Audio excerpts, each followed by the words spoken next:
여러분, 혹시 병 이름이 영국에서 유래했다는 사실 들어본 적 있나요? 오늘 이야기할 질환의 이름은 바로 가부키 증후군입니다. 처음 들으면 가부키 배우가 걸리는 병인가? 라고 생각하기 쉽지만 전혀 아닙니다. 사실 이 이름에는 의학자들이 환자를 처음 발견했던 놀라운 이유가 숨어 있습니다. 1980년대 초, 일본의 소아과 의사들은 이상한 공통점을 가진 아이들을 만나기 시작합니다. 아이들의 얼굴은 서로 전혀 다른 가족에서 태어났는데도 묘하게 비슷했습니다. 눈이 길고 아래 눈꺼풀 바깥쪽이 살짝 뒤집혀 있고 눈썹은 활처럼 올라가 있으며 귀는 크고 도드라져 있었죠. 게다가 성장이 느리고 발달도 또래보다 늦었습니다. 하지만 그 당시에는 이런 아이들을 설명할 수 있는 질환이 존재하지 않았습니다. 그러던 어느 날, 일본의 유전학자 니이카와 박사는 환자의 얼굴을 보다가 문득 한 가지를 떠올립니다. 이 얼굴이 어디서 많이 본 것 같은데? 그리고 그는 일본 전통 공연인 가부키 배우들의 화장을 떠올렸습니다. 가부키 배우들은 눈을 길고 크게 보이도록 화장을 하는데 환자들의 눈 모양이 놀라울 정도로 비슷했던 것입니다. 그래서 이 질환은 가부키 증후군이라는 이름을 갖게 됩니다. 하지만 여기서 중요한 사실, 가부키 증후군은 절대로 화장이나 생활습관 때문에 생기는 병이 아닙니다. 태어날 때부터 존재하는 희귀 유전 질환입니다. 대표적인 특징은 긴 눈, 독특한 눈꺼풀, 넓은 코끝, 큰 귀, 그리고 손가락 끝이 통통하게 남아있는 태아 손끝 패드입니다. 이 밖에도 구개열, 척추 이상, 짧은 새끼손가락, 반복되는 중이염까지 여러 장기에 영향을 줄 수 있습니다.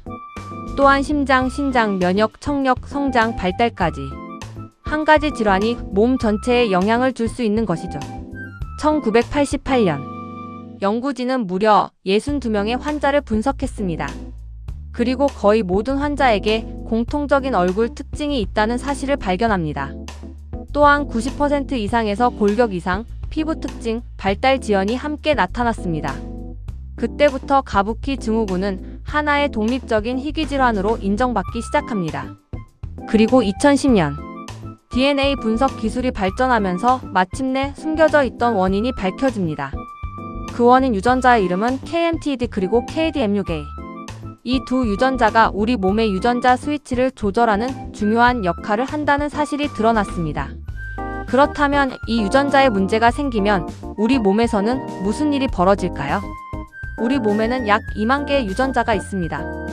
하지만 이 유전자들이 항상 동시에 일하는 것은 아닙니다. 어떤 유전자는 지금 켜지고 어떤 유전자는 꺼져야 합니다. 마치 오케스트라처럼 말이죠. 바이올린이 연주할 때 드럼이 조용해야 하고 피아노가 나올 때 플루트가 시작됩니다. 그리고 누군가는 이 모든 순서를 지휘해야 합니다. 바로 그 역할을 하는 유전자가 KMT2D입니다. 그리고 KDM6A는 KMT2D와 함께 유전자들의 스위치를 켜고 끄는 일을 돕습니다.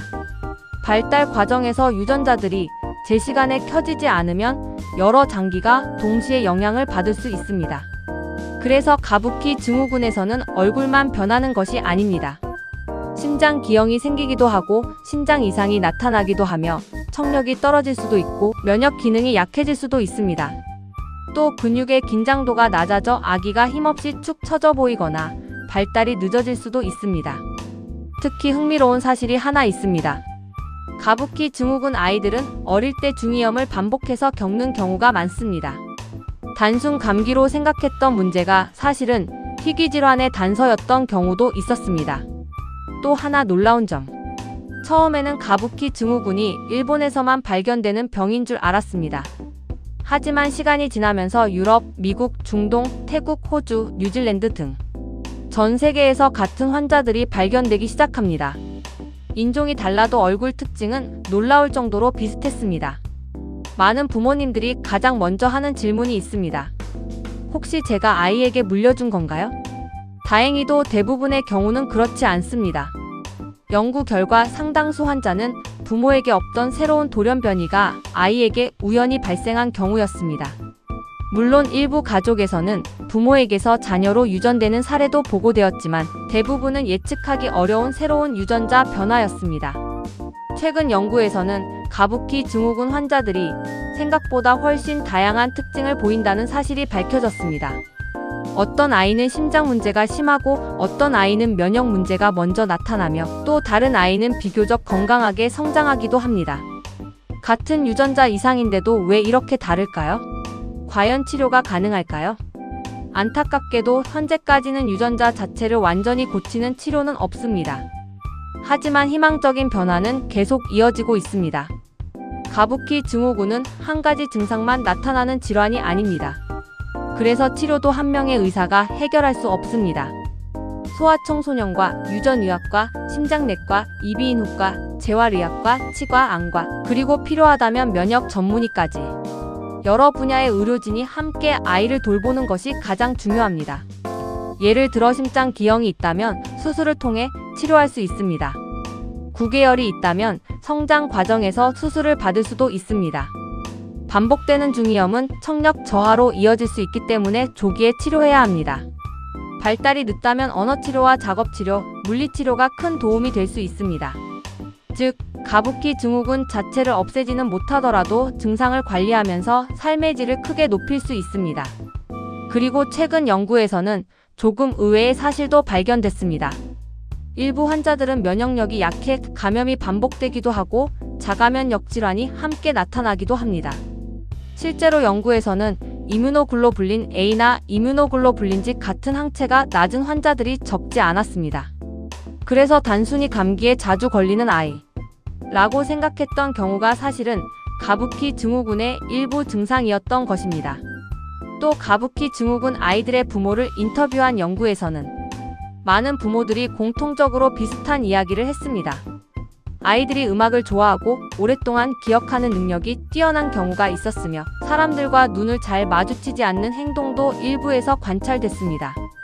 물론 모든 아이에게 해당되는 것은 아니지만 같은 질환 안에서도 정말 다양한 개성이 존재한다는 사실을 보여주는 결과였습니다. 그리고 2019년 국제 전문가들은 새로운 진단 기준을 발표합니다. 이제는 특징적인 얼굴 모습만 보는 것이 아니라 KMT2D 또는 KDM6A 유전자 검사 결과와 임상 증상을 함께 평가해 진단하는 것이 표준이 되었습니다. 덕분에 예전에는 원인을 몰랐던 많은 환자들이 정확한 진단을 받을 수 있게 되었습니다. 가부키 증후군이라는 이름은 일본 전통 공연인 가부키의 화장을 닮은 얼굴 모습에서 유래했지만 일부 가족들은 이 이름이 아이를 외모로만 정의하는 것처럼 느껴질 수 있다는 의견을 밝혔습니다. 그래서 의학계에서는 오래전부터 이 질환의 이름에 대해 신중하게 접근해야 한다는 논의도 이어지고 있습니다. 희귀질환은 희귀하다는 이유만으로 관심에서 멀어지기 쉽습니다. 하지만 환자와 가족에게는 매일이 현실입니다. 오늘 소개한 가부키 증후군도 겉모습만으로 판단해서는 안 되는 유전학과 발달의 복잡한 원리를 담고 있는 질환입니다. 언젠가 유전자 치료 기술이 더 발전한다면 가부키 증후군의 치료도 지금보다 훨씬 더 큰 변화를 맞이할지 모릅니다. 여러분은 어떤 희귀질환이 가장 궁금하신가요? 댓글로 남겨주시면 다음 영상에서 그 이야기를 쉽고 흥미롭게 들려드리겠습니다. 구독과 좋아요는 희귀질환에 대한 관심을 넓히는 데 큰 힘이 됩니다. 다음 이야기에서 만나요.